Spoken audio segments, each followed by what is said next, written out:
Pada kesempatan kali ini eh, kita akan membahas tentang perubahan iklim yang sedang terjadi. Teman-teman pernah merasakan nggak sih di akhir-akhir ini tuh cuaca yang nggak menentu, kadang hujan, kadang kemarau, kadang hujan salju kan? Nah, eh, pada kesempatan kali ini kita mendatangkan tamu khusus untuk membahas tentang perubahan iklim ini.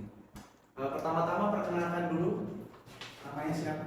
Kenalin, aku Redatus dari Teknik Geologi dari UPN Jogja. Di sini aku bakal membahas dari seputar perubahan iklim itu sendiri secara global. Anak UPN ya? Iya. UPN tuh berarti depan kampus kita? Iya. Depan Atikom. Angkatan berapa kan? Angkatan 22. Angkatan 22, teknik Geologi. Sebentar. Teknik geologi sendiri itu membahas tentang apa? Kalau geologi sendiri itu nggak menentu. Kita tuh kayak dukun. Jadi gimana? Kayak dukun? Iya dong. Waduh, gimana itu? Kita dituntut buat bisa menginterpretasi sejarah geologi, sejarah pembentukan bumi itu sendiri. Yang cuma itu kita bisa kira-kira. Bisa? Maksudnya bisa? Bisa dikira-kira melalui data kualitatif dan kuantitatif. Gitu. Oke, teknik geologi. Tapi di akhir-akhir ini kan, Mbak, Iya. kan yang banyak mungkin juga ngerasain. Kadang-kadang tuh sering hujan, kadang-kadang panasnya minta ampun, malam kemarin dingin, malam dingin kan? Iya. Iya, saya aja pakai selimut double-double itu. Bisa di berapa sampai salju. Oh, saya juga, buset, ada salju di Merapi. Ada salju di Merapi ya, baru tahu. Nah itu gimana secara kalau dari sudut pandang teknik geologi itu menanggapi itu seperti apa? Kalau dari teknik geologi itu sendiri di dunia geologi, perubahan iklim itu terjadi karena adanya pemanasan global salah satunya. Dan karena dari kebiasaan masyarakat, anak muda bahkan semuanya itu memiliki pola kehidupan yang kurang sehat, sehingga menyebabkan dari gangguan lingkungan itu sendiri. Salah satunya adalah perubahan iklim yang nggak menentu, yang nanti akan berdampak lagi balik lagi ke masyarakat. Berarti semuanya itu bergantung dari masyarakat kita sendiri. Iya, dari kita balik ke kita sendiri. Contohnya apa itu Mbak kalau kita, maksudnya kita bisa tadi kan dari kita untuk kita sendiri. Nah contoh perbuatan apa yang bikin iklim ini jadi nggak menentu gitu?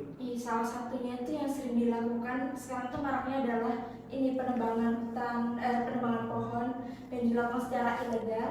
Jadi itu akan mempengaruhi komposisi dari kehidupan bumi itu sendiri. Dimana yang tadinya harus dia itu bisa menyerap CO2 yang jadi hilang. Jadinya bumi itu makin panas. Panas ya. Iya. Terus salah satu yang disebabin itu adalah kayak naiknya air laut ke permukaan laut. Yang itu bakal menyebabkan intrusi air laut ke pemukiman warga yang tadinya sumber air warga menjadi kehidupan mereka, itu kemasukan dari air laut itu sendiri nggak bisa dikonsumsi. Air laut jadi naik gitu juga kan? Iya. Oh makanya ada isu Jakarta mau tenggelam itu kan? Iya, tapi itu beda lagi. Oh beda lagi? Iya. Itu karena apa itu? Itu ramalannya ya. Karena ramalan? Itu nggak ada secara. Iya, emang ada teori secara geologisnya, tapi itu nggak akan berdampak secara cepat. Karena terjadinya kayak pengangkatan suatu wilayah itu memerlukan suatu kayak skala waktu geologi yang sangat lama. Soalnya pacar saya di Jakarta nanti kalau tenggelam kan susah. Iya. Oke. Saya mau bertanya-tanya nih Mbak mengenai isu-isu ini. Dengan kondisi yang sekarang ini, apa aja sih pengaruh yang kita rasakan dalam kehidupan sehari-hari mengenai perubahan iklim ini? Yang kita omongkan tadi, dampaknya buat kita tuh apa sebenarnya? Dampak buruknya? Kalau dampak yang bisa kita rasain secara langsung ya, itu mulai dari cuaca yang nggak menentu. Setelah itu dampaknya dari masyarakat mulai dari pesisir, dari mulai yang dataran tinggi sampai dataran rendah itu bakal semuanya ngalamin hal itu. Yang mulai dari tadi yang dari mereka yang berpotensi ataupun hidup di daerah pesisir pantai, mereka itu akan merasakan yang namanya adanya intrusi air laut, dimana ketika intrusi air laut. Intrusi air laut itu maksudnya gimana? Jadi ketika ada pemanasan global, es kutub itu mencair, jadi mengakibatkan air di permukaan laut itu naik. Ketika naik, dia akan mengintrusi masuk ke sumber air keluarga. Jadi kasarannya itu kayak air laut, dia bakal masuk ke kayak misalnya sumber-sumber warga yang tadinya itu bisa dikonsumsi, malah nggak bisa karena itu akan beracun dan nggak bisa dikonsumsi lagi buat warganya. Jadi kan mereka bakal bingung buat nyari air buat mereka kehidupan sehari-hari itu bakal susah. Oh, berarti sebegitu mengerikan ya? Iya. Belum lagi nanti kayak adanya polusi udara, polusi air, yang dimana itu tuh akan berdampak banget bagi kehidupan. Ya. Cuma begitu belum merasakan semuanya, jadinya itu masyarakat itu masih acuh tak acuh terhadap kayak fenomena ini gitu. Nggak peduli. Iya. Iya sih. Sangat mengerikan ya Mbak kalau kita minum air sumur ternyata airnya asin, beracun lagi kan bahaya. Minum air sumur asin terus polusi udara, mati cepat UGD penuh kan. Terus bagaimana kita dapat meningkatkan kesadaran masyarakat ini tentang permasalahan lingkungan itu sendiri? Sebagai anak muda, apalagi kita ini seorang mahasiswa yang punya punya hak ataupun punya kewajiban buat pengabdian masyarakat. Itu adalah salah satu kayak terjangkau perguruan tinggi, dimana kita bisa melakukan yang namanya kayak kampanye, kayak bikin workshop, seminar, yang itu bisa membangun dari kesadaran masyarakat itu sendiri. Setelah itu kalau misal dari secara geologi sendiri, kita punya platform yang namanya GIS.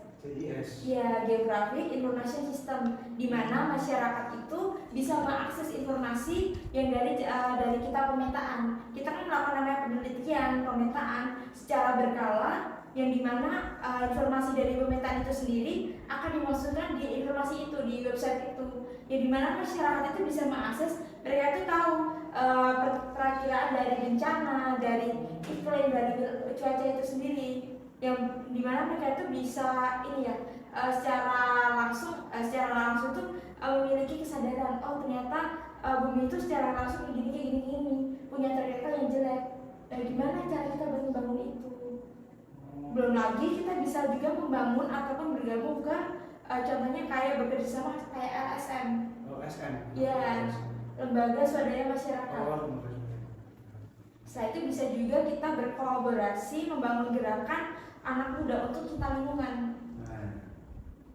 Contohnya kemarin saya ini di jurusanku itu ada namanya kayak Earth Day juga ada itu. Jadi itu pas saat Hari Bumi, kita memperingati dengan cara pengabdian masyarakat seperti menanam pohon, pelapasan penyu, yang dimana walaupun itu dilakukan secara kecil, tapi itu akan berdampak di masa depan. Apa tadi? GIS. Enggak, yang buat yang website. GIS. Iya. GIS. Geographic Information System. Untuk teman-teman, untuk pecinta lingkungan, jangan lupa kalau mau bisa akses ya GIS. Sebenarnya ada lagi Mbak, jangan lupa nonton Green Pods. Ini ya. Jangan lupa nonton Green Pods. Kami juga dari kelompok pecinta lingkungan dari HI Amikom yang kebetulan care terhadap lingkungan sekitar ini ya, dan kita ya salah satunya bikin ini podcast ini biar menyadarkan masyarakat, menyadarkan orang-orang bahwa lingkungan itu sangat penting untuk dijaga karena keren banget ya. Dan apa saja yang bisa dilakukan sebagai anak muda seperti kita ini untuk menangani dan menumbuhkan kesadaran masyarakat tentang dampak buruk dari perubahan iklim? perubahan iklim? Oke. Berarti kan perubahan iklim itu udah terjadi. Ya. Jadi gimana kita ini bukan lagi mencegah, tapi harus menanggulangi. Dimana dengan cara kita buat memperlakukan hal-hal yang kecil mulai dari diri kita, buat mengolah sampah itu lebih baik lagi, mendaur ulangnya supaya nggak salah.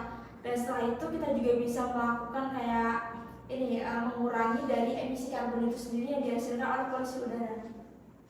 Salah satunya kayak lebih memperbanyak jalan kaki, mengurangi kendaraan pribadi, yang itu bakal nyebabin dari polusi udara itu sendiri. Karena dilihat dari lingkungan kita yang minimnya adanya pohon ataupun taman kota yang itu belum digalakkan oleh pemerintah. Makanya kita ini sebagai anak pemerintah belum ada gerakan itu sama sekali. Sudah ada beberapa omongan tapi belum terlaksana. Ada pun masih sedikit sekali.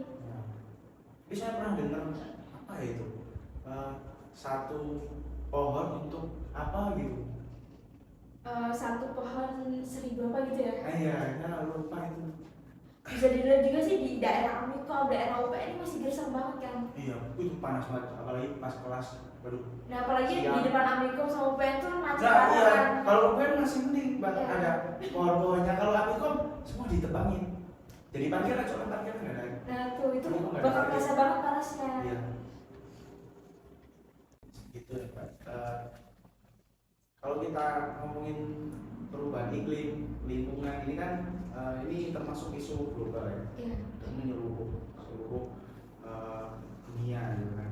Tapi kalau terkhusus Indonesia sendiri, ya, ada nggak sih program yang bisa mengatasi permasalahan ini? Bahkan nggak cuma Indonesia tapi secara global Indonesia itu sangat mendukung adanya NZE ataupun Net Zero Emission, di mana itu bakal digolin tahun 2060. Ya di mana tahun ya 2060 buat mengatasi fenomena kayak gini. Salah satunya adalah kayak perubahan iklim dari pemanasan global itu sendiri. Yang di mana tujuannya 2045 Indonesia itu mendapatkan poin emasnya. Poin emas perekonomiannya.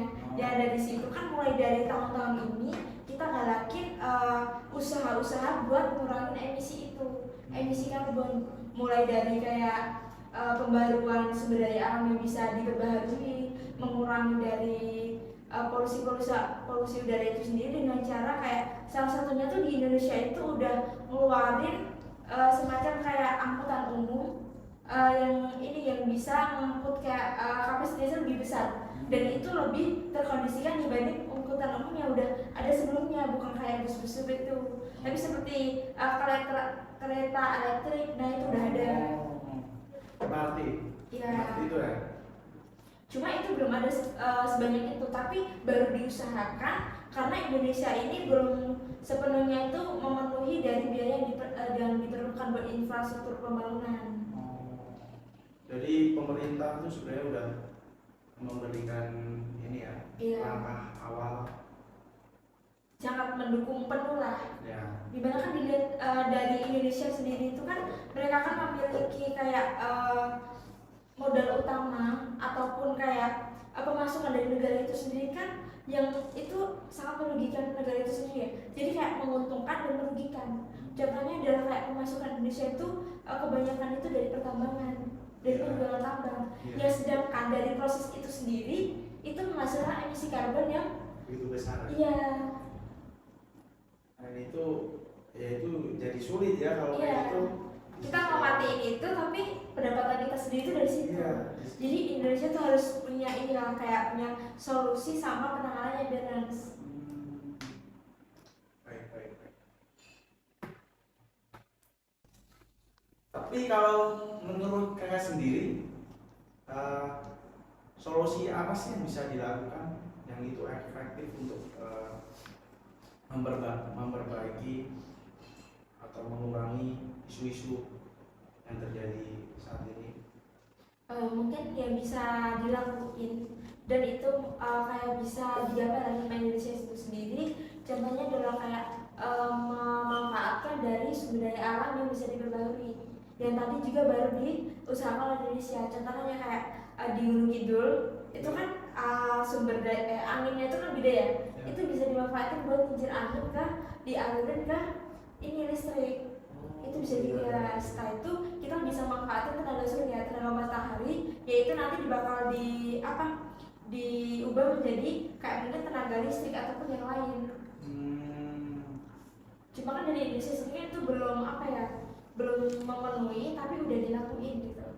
Setelah itu kan dari aksi-aksi anak muda itu sendiri kan mereka bisa buat kayak gerakan cinta lingkungan, kayak contohnya kayak pelepasan penyula, kayak penanaman pohon. Ya itu mungkin bagi masyarakat itu kayak itu cuma apa gitu, tapi itu kalau misal nanti apa yang mereka lakukan hari ini itu akan berdampak di masa depan gitu.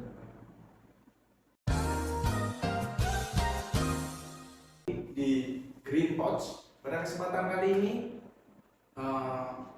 kita akan membahas tentang perubahan iklim yang sedang terjadi. Teman-teman pernah merasakan nggak sih di akhir-akhir ini tuh cuaca yang nggak menentu, kadang hujan, kadang kemarau, kadang hujan salju kan? Nah, pada kesempatan kali ini kita mendatangkan tamu khusus untuk membahas tentang perubahan iklim ini. Pertama-tama perkenalkan dulu, namanya siapa? Kenalin, aku Redatus dari Teknik